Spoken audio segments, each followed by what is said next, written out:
নমস্কার, আমি Debashis home coaching Bangla educational YouTube চ্যানেলে তোমাদের সকলকেই স্বাগত জানাই। Dear rail group D aspirant, আজকের এই ভিডিওটি তোমাদের প্রত্যেকের জন্য very important and knowledgeable video, because আজকের এই ভিডিওতে আমরা আলোচনা করব general knowledge or general awareness, I mean GK কীভাবে পড়তে হয়, জিকে পড়ার সঠিক পদ্ধতি কী রয়েছে, কীভাবে পড়লে জিকে 100% মনে রাখতে পারবে, জিকে পড়ার বেস্ট ওয়ে কী রয়েছে, এমসিকিউ অর ডেসক্রিপটিভ। অনেকেই কিন্তু বলে যে ডেসক্রিপটিভ পড়তে বোরিং ফিল হয়, ডেসক্রিপটিভ পড়তে আর ভালো লাগে না। তো এমসিকিউর মাধ্যমে কীভাবে ডেসক্রিপটিভলি পড়া যায় তা নিয়ে আজকের এই ভিডিওতে আমরা কথা বলবো, ইভেন তোমাদেরকে ডেমো দেখিয়ে দেবো। ওকে, তো চলো ভিডিওতে কন্টিনিউ থাকো। দেখো, এছাড়াও আলোচনা করবো, তোমরা জানো যে তোমাদের রেল গ্রুপ ডি পরীক্ষার টেন্টেটিভ ডেট দেওয়া হয়েছে জুলাই 2022। তো তোমরা অনেকেই আমাকে ফোন করো, মেসেজ করো, ইভেন কমেন্টেও জানাও যে গ্রুপ ডি পরীক্ষা জুলাই তো হবে না, পিছিয়ে যাবে। ঠিক আছে, করোনার ওয়েভ আসছে, এই ধরনের অনেক রিজন তোমরা উল্লেখ করো। তো আমি এটা তোমাদেরকে দৃঢ় বিশ্বাসের সাথে বলতে পারি, বা আমার দৃঢ় বিশ্বাস রয়েছে যে আর এক্সাম ডেট পিছনে যাবে না। তার অনেকগুলো রিজন রয়েছে, অনেকগুলো যুক্তি রয়েছে। আমি তোমাদেরকে কোনো পার্টিকুলার ভিডিওতে বলে দেবো, নেক্সট ভিডিওতে। এই ভিডিওতে আর বলছি না। তো আমি ধরে নিচ্ছি তোমাদের হাতে আর সময় রয়েছে এপ্রিল, মে, জুন, 3 মাস। তো এই 3 মাস অর্থাৎ 90 দিনে তুমি কীভাবে জিকেতে কিং হিসাবে নিজেকে পরিচয় দেবে তা নিয়ে আজকের এই ভিডিওতে আমি আলোচনা করব। অর্থাৎ you are the king of GK GS in 30 days কী হবে সেটাই আজকের এই ভিডিওতে আলোচনা করব। ওকে, এছাড়াও দেখো, গ্রুপ ডি পরীক্ষার জন্য গুরুত্বপূর্ণ টপিক আমি তোমাদেরকে বলে দেবো জেনারেল অ্যাওয়ারনেসের উপর, যেগুলো প্রিভিয়াস ইয়ারে জিজ্ঞেস করেছিল। ঠিক আছে, আমি এটা নয় যে মন গড়া কথা বলবো, প্রিভিয়াস ইয়ারে যে টপিক থেকে কোশ্চেন জিজ্ঞেস করেছিল সেই টপিকগুলো তোমাদের দেখিয়ে দেবো। সেই টপিকগুলো যদি তোমরা কভার করো তো তোমাদের ওখান থেকেই কিন্তু ম্যাক্সিমাম কোশ্চেন আসার চান্স রয়েছে। ওকে, কারণ দেখো, তোমরা নিজেরাও জানো যে দিন দিন কিন্তু চাকরি পরীক্ষার কম্পিটিশন বেড়েই চলেছে। তাহলে শুধু যে ম্যাথ এবং রিজনিংতে স্কোর করতে হবে এটা নয়, তোমাকে জেনারেল অ্যাওয়ারনেস এবং জেনারেল সায়েন্স থেকেও স্কোর করতে হবে। ওকে, জেনারেল অ্যাওয়ারনেসের মধ্যে 20 রয়েছে, তো এই 20-র মধ্যে তুমি কীভাবে 20 স্কোর করতে পারবে? যদি 20 নাও পারো তো 15 স্কোর করা ইজিলি সম্ভব, যে ওয়েতে আমি তোমাদেরকে পড়ানোর কথা বলছি সেই ওয়েতে যদি তোমরা নিজে পড়াশোনা করো তাহলে। ক্লিয়ার? তো চলো আজকের এই ভিডিও শুরু করা যাক।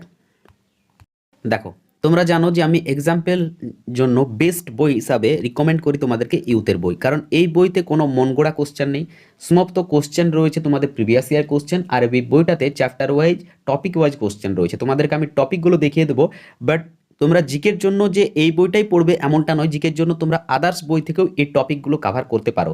কী কী বই পড়বে, বাংলাতে কী কী বই রয়েছে যার দ্বারা এই টপিকগুলো কভার করতে পারো, সেই বইগুলো আমি তোমাদেরকে শেষে রিকমেন্ড করে দেবো। ওকে, তো চলো দেখে নেওয়া যাক টপিকগুলো। দেখো, এই হচ্ছে তোমাদের হিস্ট্রি। হিস্ট্রি থেকে আমরা প্রথম ইম্পর্টেন্ট টপিক দেখে নেব। দেখো, এগুলো খুবই ছোট্ট ছোট্ট টপিক, এমন নয় যে অনেক বড় টপিক। এখান থেকে জাস্ট কয়েকটা কোশ্চেন হয়, সেই কোশ্চেনগুলো তোমাকে মার্ক করে পড়তে হবে।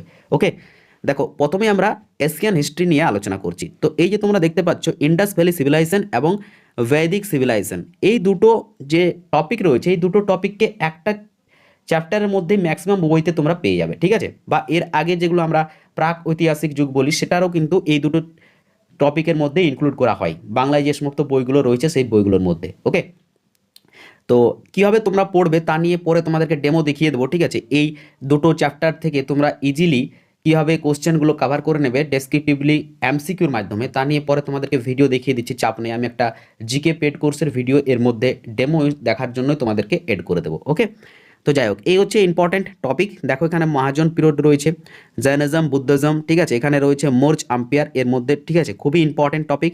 যেগুলো ইম্পর্টেন্ট সেগুলো আমি তোমাদেরকে স্টার করে দিচ্ছি। ঠিক আছে, মোর্জ আম্পিয়ার, পোস্ট মোর্জ পিরিয়ড, এটা খুবই ইম্পর্টেন্ট। আচ্ছা, গুপ্ত আম্পিয়ার খুবই ইম্পর্টেন্ট। তারপরে তোমাদের এখানে রয়েছে চোলা, চালুক্য, পল্লব, সাঙ্গামা, এই ডাইনাস্টিগুলো খুবই ইম্পর্টেন্ট। ঠিক আছে, তারপরে চলে যাও তোমরা ইম্পর্টেন্ট মধ্যে এশিয়ান লিটারেচার অ্যান্ড আর্কিটেকচার, এই দুটো টপিক, এগুলো খুবই ইম্পর্ট্যান্ট। ঠিক আছে, এশিয়ান লিটারেচার এবং আর্কিটেকচারের মধ্যে তোমাদের পড়ে যেগুলো ঐতিহাসিক লেখকরা ছিল, যেমন কালিদাস, ঠিক আছে, বরাহমির, এরা কার আমলে ছিল, এদের লেখা বইয়ের নাম কি, এখান থেকে কোশ্চেন প্রচুর জিজ্ঞেস করে। ঠিক আছে, এই মতো আর্কিটেকচার রয়েছে, পেন্টিং রয়েছে, যেমন অশোকের হয়তো চিত্রকলার নাম জিজ্ঞেস করলো।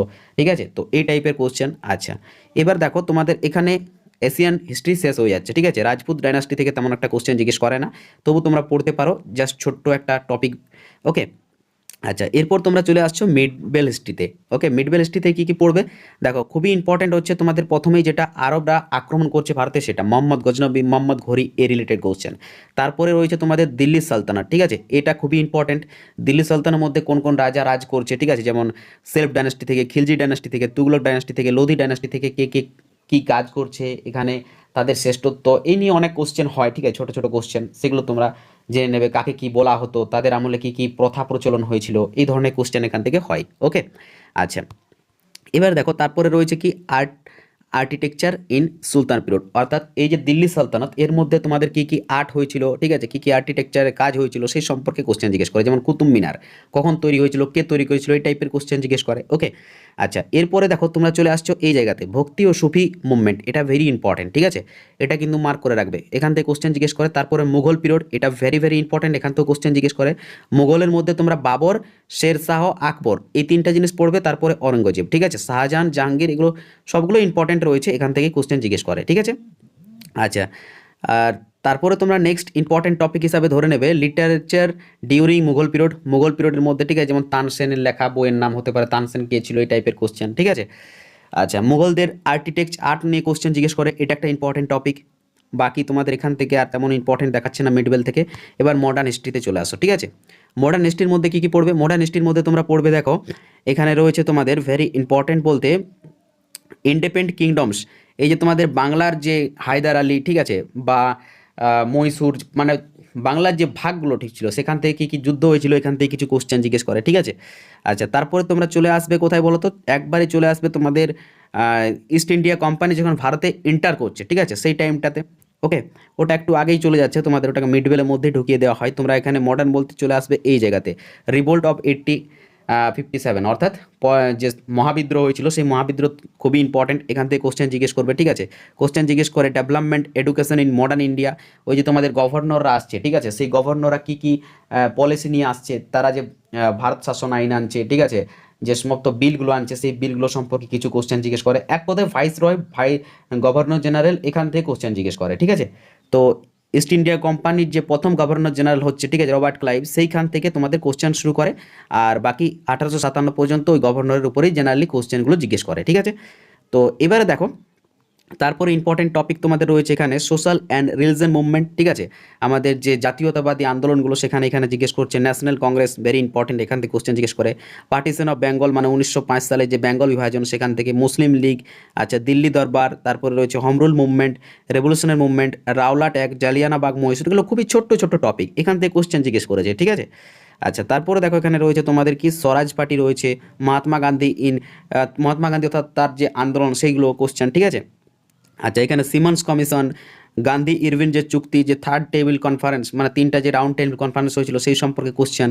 পুনা প্যাক্ট, আজাদ হিন্দ ফৌজ, সুভাষচন্দ্র বসু, ঠিক আছে, কুইট ইন্ডিয়া মুভমেন্ট, অর্থাৎ ভারত ছাড় আন্দোলন, প্রভিশনাল ইলেকশন, মাউন্টেন প্ল্যান, ঠিক আছে, অর্থাৎ মাউন্ট ব্যাটেন যে প্ল্যান যেটা দ্বারা ভারত পাকিস্তান ডিভিশন, সেটা নিয়ে কোশ্চেন জিজ্ঞেস করে।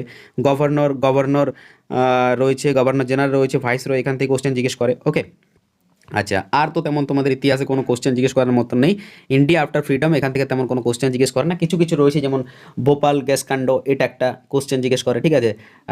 পাকিস্তানের ভারতের মধ্যে যে যুদ্ধগুলো হয়েছিল, চীনের মধ্যে যে এই কোশ্চেনগুলো ছোটো ছোটো কোশ্চেন জিজ্ঞেস করে, তেমন আর কোশ্চেন জিজ্ঞেস করে না আফটার ফ্রিডম, ঠিক আছে।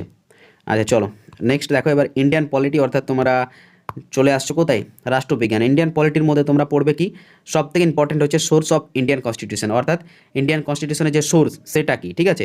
এখান থেকে পড়বে তোমরা স্টেট, ইউনিয়ন টেরিটরি, আর্টিকেল, ঠিক আছে, শিডিউলস, এটা very important, preamble, citizenship, fundamental right, fundamental duty, এগুলো সবই ইম্পর্টেন্ট রয়েছে, এখান থেকে তোমাদেরকে কোশ্চেন আসবেই আসবে, দেখে নেবে, ঠিক আছে, সেগুলো সব পড়তে হবে। ওকে, আচ্ছা, তারপরে দেখো এখান থেকে তোমরা কী কী পড়বে, এখান থেকে তোমরা বাদ দিতে পারো এই যে যেমন রয়েছে ডাইরেক্টিভ প্রিন্সিপাল, এটা বাদ দিতে পারো। তোমরা প্রেসিডেন্ট পড়বে, ভাইস প্রেসিডেন্ট পড়বে, পার্লামেন্ট পড়বে, Rajya Sabha, Lok Sabha, union cabinet skip করতে পারো বা পড়ে রাখতে পারো হালকা, ঠিক আছে, কিন্তু ফোকাস করবে তোমরা গভর্নরের উপর, স্টেট লেজিসলেটারের উপর ফোকাস করবে, জুডিশিয়ারির উপর ফোকাস করবে, ইলেকশন কমিশনের উপর ফোকাস করবে, প্ল্যানিং কমিশনের উপর ফোকাস করবে। আর তোমাদের এখান থেকে ফোকাস করার মতো রয়েছে পঞ্চায়েত রাজ, তারপর ফোকাস করবে অফিসিয়াল ল্যাঙ্গুয়েজ, ঠিক আছে। আচ্ছা, তারপরে দেখো আর এখানে তো তোমাদের পলিটির মধ্যে তেমন কোনো নেই, ঠিক আছে, পলিটির মধ্যে মেজর কমিশন অফ কনস্টিটিউশন, এগুলো জাস্ট পড়ে রাখবে, অতটা ফোকাস করার কিছু নেই। এবার জিওগ্রাফিতে এন্টার করো। জিওগ্রাফির মধ্যে তোমরা দেখো সোলার সিস্টেম ভেরি ইম্পর্টেন্ট, এর থেকে কোশ্চেন পাবেই এক দুটো, ঠিক আছে। এবার কোন শিফটে পড়বে সেটা তোমার উপর ডিপেন্ড করছে, বাট এখান থেকে কোশ্চেন হবে ইউনিভার্স এবং সোলার সিস্টেম, ঠিক আছে, অর্থাৎ সৌরজগৎ এবং পৃথিবীর মধ্যে কোশ্চেন আসবে। এর মধ্যে তোমাদের মঙ্গল গ্রহ, এইসব যে গ্রহগুলো রয়েছে সেখান থেকে যে কোশ্চেনগুলো হয়, যেমন হতে পারে যে সূর্যের সবথেকে কাছের গ্রহ বড় গ্রহ, ঠিক আছে, যমজ গ্রহ কাকে বলা হয় পৃথিবীর, এই ধরনের কোশ্চেন আর কি। ওকে, আচ্ছা, এবার পৃথিবী থেকে দেখো কোশ্চেন জিজ্ঞেস করে তোমাদের এই যে কর্কট ক্রান্তি রেখা, মকর ক্রান্তি রেখা কোথায় দিয়ে গেছে, কি দিয়ে গেছে, এই টাইপের কোশ্চেন প্রচুর জিজ্ঞেস করে। ওকে, আচ্ছা তারপরে এখানে রক্স, হিল, আর্থকোয়াক এগুলো থেকে তোমাদের জিজ্ঞেস করে কোশ্চেন। এই যে হিমালয় থেকে কোশ্চেন জিজ্ঞেস করতে পারে, রক মানে পাহাড়ে, এইসব পাহাড় পর্বত থেকে কোশ্চেন জিজ্ঞেস করে। এটা একটা ইম্পর্টেন্ট টপিক, ঠিক আছে, রক্স, আর্থকোয়াক এবং ভলক্যানো, ঠিক আছে। আচ্ছা এরপরে দেখো তোমাদের এখানে ইম্পর্টেন্ট আসছে হাইড্রোস্ফিয়ার, ঠিক আছে, এটা একটা ইম্পর্টেন্ট জলের নিয়ে যে কোশ্চেনগুলো, জলজ এই সম্পর্কে কোশ্চেন জিজ্ঞেস করে, ফোকাস করে রাখবে জাস্ট। আচ্ছা তারপরে তোমরা সব থেকে বেশি ফোকাস করবে যেটা ইম্পর্টেন্ট হচ্ছে তোমাদের এই যে মেজর লেক ওয়াটারফলস, ঠিক আছে, কোথায় কি হ্রদ রয়েছে, কোথায় কি জলপ্রপাত রয়েছে, এটা একটা ইম্পর্টেন্ট। আচ্ছা এখানে মেজর ক্যানেল, এটা ইম্পর্টেন্ট, ঠিক আছে, ওয়ার্ল্ডের মধ্যে major river important, major country important, capital and currency important, major city important, major language important, major tribal important, agriculture and animal, এটা ভেরি ইম্পর্টেন্ট, ঠিক আছে, এগুলো খুবই ইম্পর্টেন্ট রয়েছে, এই জিনিসগুলো তোমরা ফোকাস করবে। ওকে, আচ্ছা তারপরে দেখো তোমাদের geography of India, geography of ইন্ডিয়ার মধ্যে তোমরা কী কী পড়বে, এর মধ্যে তোমরা পড়বে জিওগ্রাফি লোকেশন অফ ইন্ডিয়া, এটা ভেরি ভেরি ইম্পর্টেন্ট চ্যাপ্টার, কোথায় কি ভারতের রয়েছে সেই লোকেশন সম্পর্কে কোশ্চেন জিজ্ঞেস করবে, এইখান থেকে তোমাকে স্কিপ করা যাবে না। ওকে, তারপরে রয়েছে তোমাদের মাউন্টেন পিক, ঠিক আছে, আমাদের ভারতের যে মাউন্টেনগুলো রয়েছে তাদের হাইয়েস্ট পিক সম্পর্কে কোশ্চেন জিজ্ঞেস করবে। ওকে, তারপর রয়েছে পটাটো, তারপর রয়েছে পাসেস, তারপর coastal area, desert, lakes, waterfall, glacier, এগুলো সবই ইম্পর্টেন্ট রয়েছে ভারতের, যেহেতু এই চ্যাপ্টারগুলো তোমাদেরকে পড়তে হবে, ছোট ছোট টপিক, ঠিক আছে, চ্যাপ্টার একটাই হবে।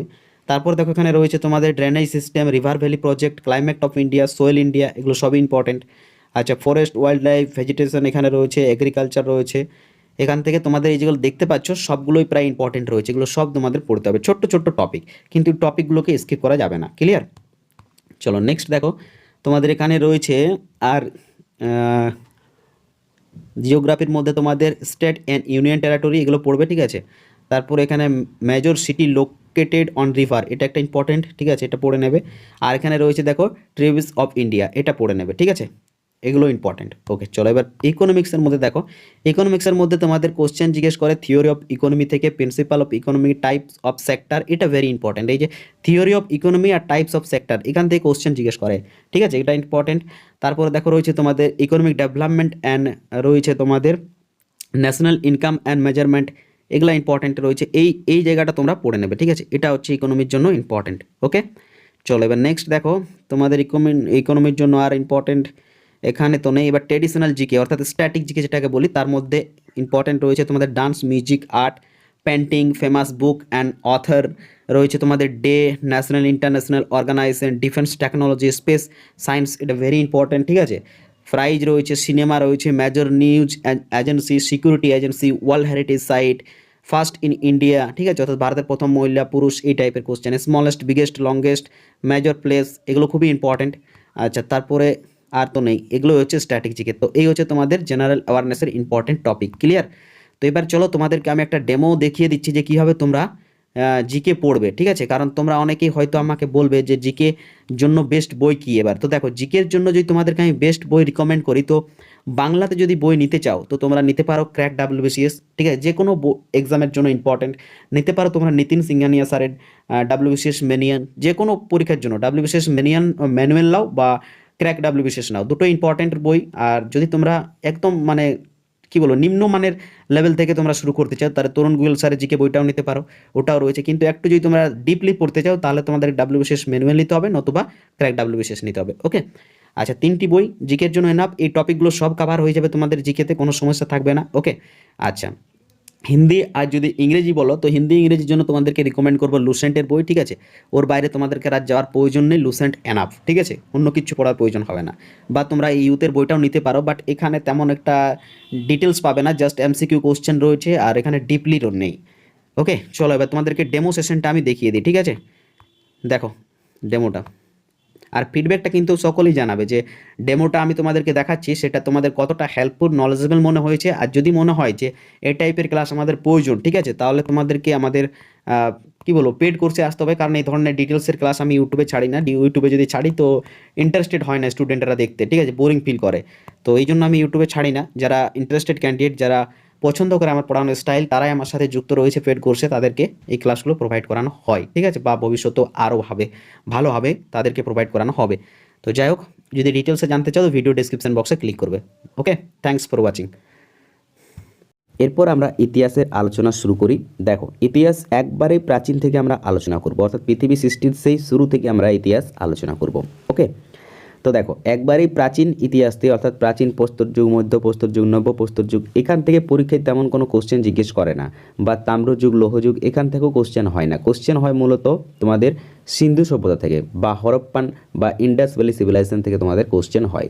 তো আমরা প্রথমে একটু জেনে নেব আমাদের প্রাচীন ইতিহাস সম্পর্কে, তারপরে আমরা হরপ্পা সভ্যতা নিয়ে ডিটেলসে আলোচনা করব, কারণ আমাদের মূলত যে কোশ্চেনগুলো হয় সেগুলো সব হরপ্পা সভ্যতা থেকেই হয়ে থাকে। ওকে, তো চলো দেখো, প্রথমেই যে কোশ্চেনটি রয়েছে তোমাদের জন্য, এই কোশ্চেনটি পরীক্ষায় জিজ্ঞেস করে, ঠিক আছে, তাই কোশ্চেনটিকে আমি ইনক্লুড করেছি। দেখো এখানে বলা হচ্ছে সবচেয়ে প্রাচীন জীবাশ্ম কোথায় পাওয়া যায়, বলো সব থেকে প্রাচীন জীবাশ্ম কোথায় পাওয়া গেছে। তো এই কোশ্চেনের রাইট আনসার হয়ে যাবে তোমাদের আফ্রিকা। আফ্রিকাতে সব থেকে প্রাচীন জীবাশ্ম পাওয়া গেছে। ক্লিয়ার? এবার দেখো তোমাদেরকে জিজ্ঞেস করতে পারে যে পৃথিবীর বয়স কত, ঠিক আছে, পৃথিবীর সৃষ্টি কতদিন আগে হয়েছে। পৃথিবীর বয়স হচ্ছে 460 কোটি বৎসর, মনে রাখবে, ঠিক আছে, 460 কোটি বৎসর হচ্ছে পৃথিবীর বয়স। ওকে, আচ্ছা এবার দেখো তোমাদেরকে কোশ্চেন জিজ্ঞেস করতে পারে যে ভারতবর্ষের কোন জায়গাতে মানুষের আবির্ভাব হয়েছিল প্রথম। ভারতবর্ষের কোন জায়গাতে, তো মনে রাখবে ভারতবর্ষের কোন জায়গাতে, মহারাষ্ট্রতে প্রথম কী হয়েছিল, মহারাষ্ট্রের পুনেতে বরি গুহা থেকে কী হয়েছিল, মানুষের প্রথম আবির্ভাব হয়েছিল। আজ থেকে প্রায় 14 লক্ষ বৎসর আগে, মনে রাখবে আজ থেকে প্রায় 14 লক্ষ বৎসর আগে আবির্ভাব হয়েছিল। ক্লিয়ার? এবার দেখো এখান থেকে তোমরা এইটুকু ইতিহাস মনে রাখবে, এর বাইরে তোমাদের কোশ্চেন হবে না। এবার আমরা চলে আসছি তোমাদের যে যুগগুলো রয়েছে, ঠিক আছে। দেখো যুগ বলতে তোমরা অনেকেই হয়তো বুঝো না যে অ্যাকচুয়ালি এই প্রাচীন প্রস্তর যুগ, নব্য প্রস্তর যুগ, মধ্য প্রস্তর যুগ এগুলো কী জিনিস। দেখো তোমাদেরকে খুব সহজে এক্সাম্পল হিসাবে বোঝায়। তোমরা ধরে নাও 1990 থেকে 2020 পর্যন্ত ভাগ করবে সময় অনুযায়ী। তো এটাকে তোমরা কীভাবে ভাগ করতে পারো, দেখো আমরা লিখতে পারি যে 1990 থেকে 2000 পর্যন্ত, ঠিক আছে, 1990 থেকে 2000 পর্যন্ত যে সময়টা ছিল সেটা কিসের সময় ছিল, সেটা হচ্ছে বেতার তরঙ্গের সময় ছিল। সেই সময় সাধারণত সব থেকে বেশি যোগাযোগের জন্য কী ব্যবহৃত হতো, রেডিও ব্যবহৃত হতো, তখন আমরা রেডিও শুনতাম, ঠিক আছে। আর তারপরে যে সময়টা আসছে তোমাদের এই 2000 থেকে 2010 পর্যন্ত, এই সময়টাতে কী ব্যবহার হচ্ছে সব থেকে বেশি, এই সময়টাতে সব থেকে বেশি ব্যবহার হচ্ছে টিভি, ঠিক আছে, টিভি ব্যবহৃত হচ্ছে তোমাদের সব থেকে বেশি পরিমাণে, সিডি এসব কিছু ব্যবহৃত হচ্ছে। আর তারপরে 2010-এর পর থেকে 2020 এই সময়টাতে সব থেকে বেশি ব্যবহার কী হচ্ছে, মোবাইল। তো এইভাবে আমরা নাম দিতে পারি যে প্রথমে 1990 থেকে 2000 পর্যন্ত সময়টাকে আমরা নাম দিতে পারি রেডিও যুগ, তারপরটাকে আমরা নাম দিতে পারি টিভি যুগ, তারপরটাকে আমরা নাম দিতে পারি মোবাইল যুগ। তো এইভাবেই যুগগুলোকে ভাগ করা হয়েছিল, মানে যখন যেটার সময় ছিল সেই আপডেট অনুযায়ী সেটাকে নাম দেওয়া হয়। ক্লিয়ার? তো চলো এরপর আমরা আসল ইতিহাসে আসি। দেখো এখানে আমরা ভাগ করে নেব যুগগুলোকে, ঠিক আছে। তো ভাগ কে করেছিল, কোশ্চেন জিজ্ঞেস করতেই পারে তোমাদেরকে। তো একজন ফরাসি প্রত্নতত্ত্ববিদ, নাম হচ্ছে গ্রেভিয়েল ডি মর্টিলেট। গ্রেভিয়েল ডি মর্টিলেট কী করেছিল, যুগগুলোকে বা সাংস্কৃতিক পর্যায়গুলোকে 3টি ভাগে ভাগ করেছিল। 3টি ভাগ কী কী, দেখো 3টি ভাগের প্রথম যেটা হচ্ছে সেটা হচ্ছে প্রস্তর যুগ, যেটাকে আমরা বলে থাকি স্টোন এজ, ঠিক আছে, স্টোন এজ। তখন দেখো একটাই জিনিস মানুষ ব্যবহার করতো, সেটা হচ্ছে পাথর, ঠিক আছে। আর এই পাথরকে ঘিরেই যত সময়ের পরিবর্তনটা, ঠিক আছে। তো এই জন্যই ভাগ করে নিচ্ছি আমরা। প্রথমে দেখো নাম্বার 1তে আমরা রাখছি পুরাতন প্রস্তর যুগকে, ঠিক আছে, যেটা পুরাতন প্রস্তর যুগ। এই সময় পাথরের তেমন একটা ব্যবহার মানুষ জানতো না, ঠিক আছে। তারপর চলে আসছি আমরা মধ্য প্রস্তর যুগ। এই সময় পাথরকে একটু মোটামুটি ভালোভাবে মানুষ ব্যবহার করতে শিখে গেছে।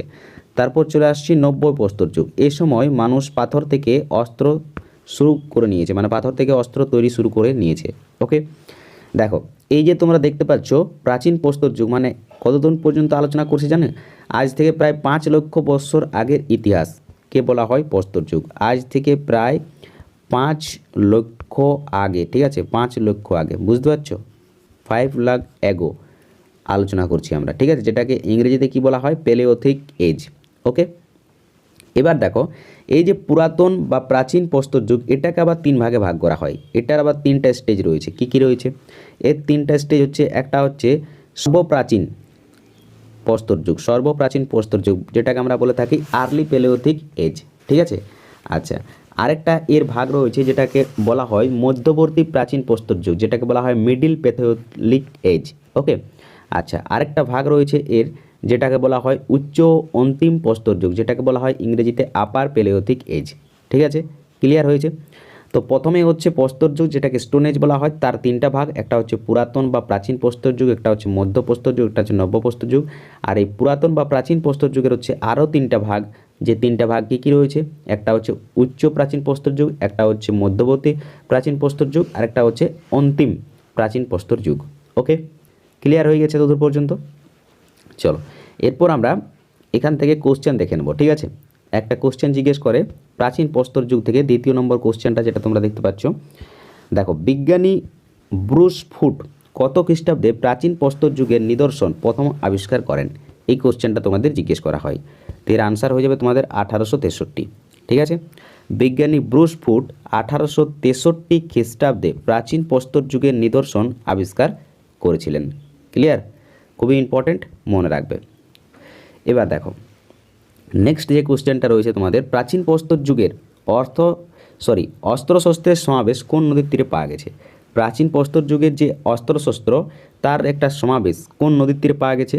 তার সমাবেশ পাওয়া গেছে, এখানে অপশান অনুযায়ী দেখো রাইট অ্যান্সার হয়ে যায় তাপ্তি, বাট তাপ্তি বাদ দিয়ে আরও তিনটা নদীর উপর এর সমাবেশ পাওয়া গেছে। কি কি দেখে নাও, এখানে এই চারটা নদীর উপর সমাবেশ পাওয়া গেছে। একটা হচ্ছে তাপ্তি, একটা হচ্ছে গোদাবরী, একটা হচ্ছে ভীমা, একটা হচ্ছে কৃষ্ণা। এই চারটা নদীর উপরে প্রাচীন প্রস্তর যুগের অস্ত্রশস্ত্রের সমাবেশ পাওয়া গেছে। ঠিক আছে, আর যদি তোমাদেরকে জিজ্ঞেস করে যে নিম্ন প্রস্তর যুগের নিদর্শন কোন নদীর উপরে পাওয়া গেছে, তখন কিন্তু রাইট অ্যান্সার হয়ে যাবে, মনে রাখবে, সোন। ঠিক আছে, এটাও জিজ্ঞেস করে, বাট এটা খুবই ইম্পর্ট্যান্ট, যেটা আমি স্ক্রিনের মধ্যে রেখেছি। ওকে। আচ্ছা, এবার দেখো, এখান থেকে তেমন আর কোনো কোশ্চেন জিজ্ঞেস করে না, তোমরা এবার একটু একটু করে ইতিহাসটা জেনে নাও জাস্ট, যে মধ্য প্রস্তর যুগের সময়টা। দেখো, আমরা প্রাচীন প্রস্তর যুগ নিয়ে আলোচনা কমপ্লিট করে ফেললাম। ঠিক আছে, প্রাচীন প্রস্তর থেকে আর তেমন কোনো কোশ্চেন জিজ্ঞেস করে না। ঠিক আছে, একটা কোশ্চেন জিজ্ঞেস করে পশ্চিমবঙ্গের পরীক্ষার্থীদের জন্য, যে প্রাচীন প্রস্তর যুগের যে নিদর্শন সেটা পশ্চিমবঙ্গের কোথায় দেখতে পাওয়া যায়? তো মনে রাখবে, পশ্চিমবঙ্গের কোথায় দেখতে পাওয়া যায়? শুশুনিয়া পাহাড়। ঠিক আছে, শুশুনিয়া পাহাড়, আর হচ্ছে তোমাদের বীরভানপুর, স্থানটা হচ্ছে বীরভানপুর। ঠিক আছে, এই দুটি স্থানে পশ্চিমবঙ্গের প্রাচীন প্রস্তর যুগের নিদর্শন দেখতে পাওয়া যায়। ক্লিয়ার? এবার চলে আসো মধ্য প্রস্তর যুগতে। ঠিক আছে, দেখো, মধ্য প্রস্তর যুগ এর সময়টা হচ্ছে প্রায় 10,000 খ্রিস্টপূর্বাব্দ থেকে। ঠিক আছে, 10,000 খ্রিস্টপূর্বাব্দ থেকে 4,000 খ্রিস্টপূর্বাব্দ পর্যন্ত, এই সময়টা হচ্ছে তোমাদের মধ্য প্রস্তর যুগের সময়। ঠিক আছে, তো এখান থেকেও তেমন কোনো কোশ্চেন জিজ্ঞেস করে না। এই সময় মানুষ কী করতো? এই সময় মানুষ পশুপালন হিসাবে কুকুর, গবাদি পশু, ভেড়া, ছাগল, এগুলোকে গৃহপালিত হিসাবে ব্যবহার করতো। আর চাষ করতো কী কী? চাষ করতো তোমার গম ও বার্লি, মনে রাখবে, গম ও বার্লি চাষ করতো মধ্য প্রস্তর যুগের মানুষেরা। ওকে, এখান থেকে তেমন আর কোনো কোশ্চেন পরীক্ষায় জিজ্ঞেস করে না। ঠিক আছে, এবার চলে আসো তোমরা, দেখো, এই যে একটা স্থানের নাম বলছি তোমাদেরকে, স্থানটার নামটা মনে রাখবে, ভীম, এক মিনিট, ভালোভাবে লিখলে বুঝতে অসুবিধা হবে না, ভীম বেটকা। ঠিক আছে, এটা হচ্ছে ইউনেস্কোর দ্বারা ওয়ার্ল্ড হেরিটেজ সাইটের খেতাব পাওয়া একটা স্থান। এই স্থানটাতে প্রাচীন প্রস্তর যুগ, মধ্য প্রস্তর যুগ এবং তোমাদের যে রয়েছে নব্য প্রস্তর যুগ, সব কিছুর নিদর্শন পাওয়া যায় এই ভীমপেটকাতে। এটি হচ্ছে একটা ইউনেস্কোর বিশ্ব ঐতিহ্যের স্থান। ঠিক আছে, এটাতে প্রথমে কী করা হতো? প্রথমে এটাকে বৌদ্ধ স্থান বলে পরিগণিত করা হতো। ঠিক আছে, পরে আবার 1957 সালে প্রত্নতত্ত্ববিদ শ্রী বিষ্ণু শ্রীধর কী করেছেন? এটাকে গুহা হিসাবে, পাথরের গুহা হিসাবে আবিষ্কার করেন, যার জন্য তাকে পদ্মশ্রী পুরস্কারও দেওয়া হয়েছিল। আর এই যে ভীমবেটকা স্থানটা, এটা 2003 সালে কী পেয়েছে? ইউনেস্কোর দ্বারা ওয়ার্ল্ড হেরিটেজ সাইটের খেতাব পেয়েছে। ওকে, আচ্ছা, এই স্থানটা মনে রাখবে। তোমাদের একটা কোশ্চেন জিজ্ঞেস করে যে তিনটা যুগ, মধ্য প্রস্তর যুগ, নব্য প্রস্তর যুগ এবং প্রাচীন প্রস্তর যুগের নিদর্শন কোন স্থানতে পাওয়া যায়? ভীমবেটকা। ওকে, আচ্ছা, এবার চলে আসো তোমরা, দেখো এই কোশ্চেনতে, কোশ্চেন নাম্বার 4, এটা হচ্ছে তোমাদের নব্য প্রস্তর যুগের কোশ্চেন। ঠিক আছে, তো এখানে কি বলা হচ্ছে? ধাতুর ব্যবহার কোন সময় থেকে শুরু হয়? এটা খুবই গুরুত্বপূর্ণ কোশ্চেন। ঠিক আছে, খুবই গুরুত্বপূর্ণ কোশ্চেন। ধাতুর ব্যবহার কোন থেকে শুরু হচ্ছে? তো রাইট অ্যান্সার হয়ে যাবে তোমাদের নব্যপ্রস্তর যুগ। ঠিক আছে, নব্যপ্রস্তর যুগের একবারে শেষের দিকে ধাতুর ব্যবহার শুরু হচ্ছে। ঠিক আছে, এবার দেখো তোমাদেরকে কোশ্চেন জিজ্ঞেস করতে পারে যে মানে প্রথম কোন ধাতুর ব্যবহার হতো। ঠিক আছে, দেখো নব্যপ্রস্তর যুগের একবারে শেষের দিকে মানুষ প্রথম যে ধাতুর ব্যবহার করতে শুরু করেছিল তা হচ্ছে তামা। মনে রাখবে, প্রথম যে ধাতুর ব্যবহার করতে শুরু করেছিল সেই ধাতুর নাম হচ্ছে তামা। ওকে, তারপর তামা থেকে তারা ধীরে ধীরে অন্যান্য জিনিস তৈরি করতে শুরু করে। ঠিক আছে, এবার দেখো এখান থেকে তেমন আর কোনো কোশ্চেন জিজ্ঞেস করে না, একবারে ভিজিট করে যাও তোমরা যে এই যে তামার ব্যবহার শুরু করছে নব্যপ্রস্তর যুগের শেষের দিকে, তারপর থেকে সেই সময়টাকে কি বলা হচ্ছে, তারপর থেকে সেই সময়টাকে বলা হচ্ছে তোমাদের চালকোলিথিক কালচার। ঠিক আছে, বা বলতে পারো তোমরা এটাকে বাংলাতেও আই থিঙ্ক এটাই বলা হয় চালকোলিথিক যুগ। ঠিক আছে, সময়টা মনে রাখবে, সময়টা হচ্ছে 2800 থেকে 700 খ্রিস্টপূর্বাব্দ পর্যন্ত। ঠিক আছে, এই সময় মানুষ তামার ব্যবহার কী করেছিল, শুরু করেছিল। ওকে, আর তারপর থেকে যখন থেকে তামার ব্যবহার শুরু হয়ে গেল তখন থেকে সেই সময়টাকে কি বলা হতো, তাম্রযুগও বলা হতো। ঠিক আছে, আর তারপর কিছুদিন পরে যখন ব্রোঞ্জ আবিষ্কার হচ্ছে তখন সেটাকে ব্রোঞ্জ যুগ বলা হচ্ছে। এভাবে তাম্রযুগ, ব্রোঞ্জ যুগ, লৌহ যুগের ইতিহাস রয়েছে। ওকে, এখান থেকে তেমন কোনো কোশ্চেন জিজ্ঞেস করে না। ঠিক আছে, সো এটা মনে রাখার কোনো প্রয়োজন নেই। এবার আসল জায়গাতে আসছি আমরা, যেখান থেকে আমাদের পরীক্ষায় কোশ্চেনটা জিজ্ঞেস করে। ঠিক আছে, দেখো তার আগে তোমাদেরকে একটু ইনে শর্ট বলার চেষ্টা করছি। দেখো তোমাদের মূলত কোশ্চেন জিজ্ঞেস করে যে একবারেই নিম্ন প্রাচীন যুগ। ঠিক আছে, মানে আমরা যে পুরাতন যুগ যেটা জানলাম তার প্রথম দিকে স্থানগুলো জিজ্ঞেস করে। ঠিক আছে, তো স্থানগুলো তোমরা মনে রাখবে, কাশ্মীর, পাঞ্জাব, মানে এক কথায় ভারতের ঠিক এই জায়গাতে তোমাদের প্রথমে কি ছিল, প্রাচীন যুগে মানুষের বসবাস ছিল। ঠিক আছে, বাকি স্থানটাও তেমন অতটা ইম্পর্টেন্স নয়। চলো এবার আমরা সিন্ধু সভ্যতাতে ভিজিট করি। ঠিক আছে, দেখো মূলত পরীক্ষায় কোশ্চেনগুলো আমাদের জিজ্ঞেস করে সব কিছু কিন্তু সিন্ধু সভ্যতা থেকে, তো আমাদের সিন্ধু সভ্যতা ভালোভাবে পড়তে হবে। বাকি এতক্ষণ পর্যন্ত যেটা আলোচনা করলাম জাস্ট তোমাদেরকে ইতিহাস বোঝানোর জন্য। ঠিক আছে, দেখো এখানে কি বলা হচ্ছে, কার নেতৃত্বে মহেঞ্জোদাড়ো ও হরপ্পা সভ্যতার আবিষ্কার হয়। ঠিক আছে, দেখো যখনই আমরা আলোচনা করব সিন্ধু সভ্যতা, ঠিক আছে, যখনই আলোচনা করা হবে সিন্ধু সভ্যতা, তার যে সময় পিরিয়ড সেটা মনে রাখবে। তার সময় পিরিয়ড হচ্ছে 2500 খ্রিস্টপূর্বাব্দ থেকে 1750 খ্রিস্টপূর্বাব্দ। ঠিক আছে, 1750 খ্রিস্টপূর্বাব্দ, এটা হচ্ছে সিন্ধু সভ্যতার সময়। ঠিক আছে, ইংরেজিতে কি বলা হয়, ইন্ডাস ভ্যালি সিভিলাইজেশন। ক্লিয়ার? তো এই সিন্ধু সভ্যতার এই সাইট হচ্ছে মহেঞ্জোদাড়ো এবং হরপ্পা। তো এই হরপ্পা আর মহেঞ্জোদাড়োর যে আবিষ্কার হয়েছিল সেটা কার নেতৃত্বে হয়েছিল। ঠিক আছে, এটার হেড কে ছিল। দেখো এটাকে তোমাদেরকে ইতিহাস আকারেই বোঝাই। যখন 1900 কত সালে রেলের পরিকল্পনা শুরু হয়, 1853 সালে। ঠিক আছে, ডালহৌসি কী করেছিল, রেল ব্যবস্থা শুরু করেছিল। তো এই 1853 থেকে শুরু করে 1920 সাল পর্যন্ত রেল ব্যবস্থার কী করছিল, কাজ দ্রুতভাবে চলছিল, মানে রেল লাইন বিছানোর কাজ চলছিল।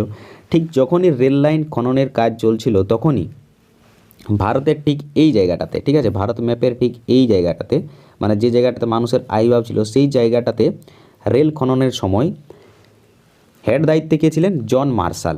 আর তাদের নেতৃত্বে কাজ কে কে করছিল, তাদের নেতৃত্বে কাজ করছিল রাখালদাস বন্দ্যোপাধ্যায়, দয়ারাম সাহানি। তো তারাই এই মহেঞ্জোদাড়ো এবং হরপ্পার আবিষ্কার করেন। তাই যদি তোমাদেরকে জিজ্ঞেস করে কার নেতৃত্বে আবিষ্কার হয়েছিল এই দুটি সভ্যতার, তো রাইট অ্যান্সার হয়ে যাবে তোমাদের অপশন সি, জন মার্শাল।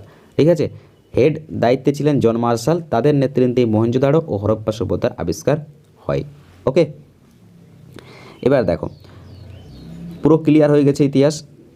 দেখো এখানে কিছুগুলো পয়েন্ট আমি তোমাদেরকে নোট করে দিচ্ছি। ঠিক আছে, হরপ্পা সভ্যতা রিলেটেড এই পয়েন্টগুলো তোমরা মনে রাখবে। ঠিক আছে, এগুলো তোমাদের মনে রাখলে অনেক কোশ্চেন এখান থেকে তোমরা সলভ করতে পারো। দেখো বিশ্বের প্রাচীনতম 4টি সভ্যতা যেগুলো সম্পর্কে আমরা ইতিহাসে জানতে পারি, একটা হচ্ছে মিশরীয় সভ্যতা, একটা হচ্ছে মেসোপটেমিয়া, একটা হচ্ছে দক্ষিণ এশিয়া সভ্যতা, একটা হচ্ছে চীনের সভ্যতা। ঠিক আছে, এই যে 4টি সভ্যতার তোমরা নাম দেখতে পাচ্ছ, এই 4টির মধ্যেই বৃহত্তম সভ্যতা হচ্ছে কি বলো দেখি, বৃহত্তম সভ্যতা হচ্ছে তোমাদের সিন্ধু সভ্যতা। ঠিক আছে, বৃহত্তম সভ্যতা হচ্ছে সিন্ধু সভ্যতা।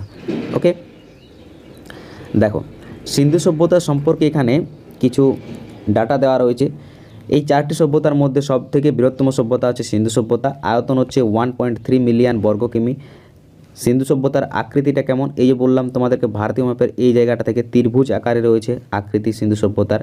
ঠিক আছে, পূর্বতম বিন্দু হচ্ছে আলমগীরপুর, পশ্চিমতম বিন্দু হচ্ছে সুটগানঘাট ডর, আর এখানে তোমাদের উত্তরতম বিন্দু হচ্ছে আফগানিস্তান, দক্ষিণতম বিন্দু হচ্ছে মহারাষ্ট্র। ঠিক আছে, এটা মনে রাখবে।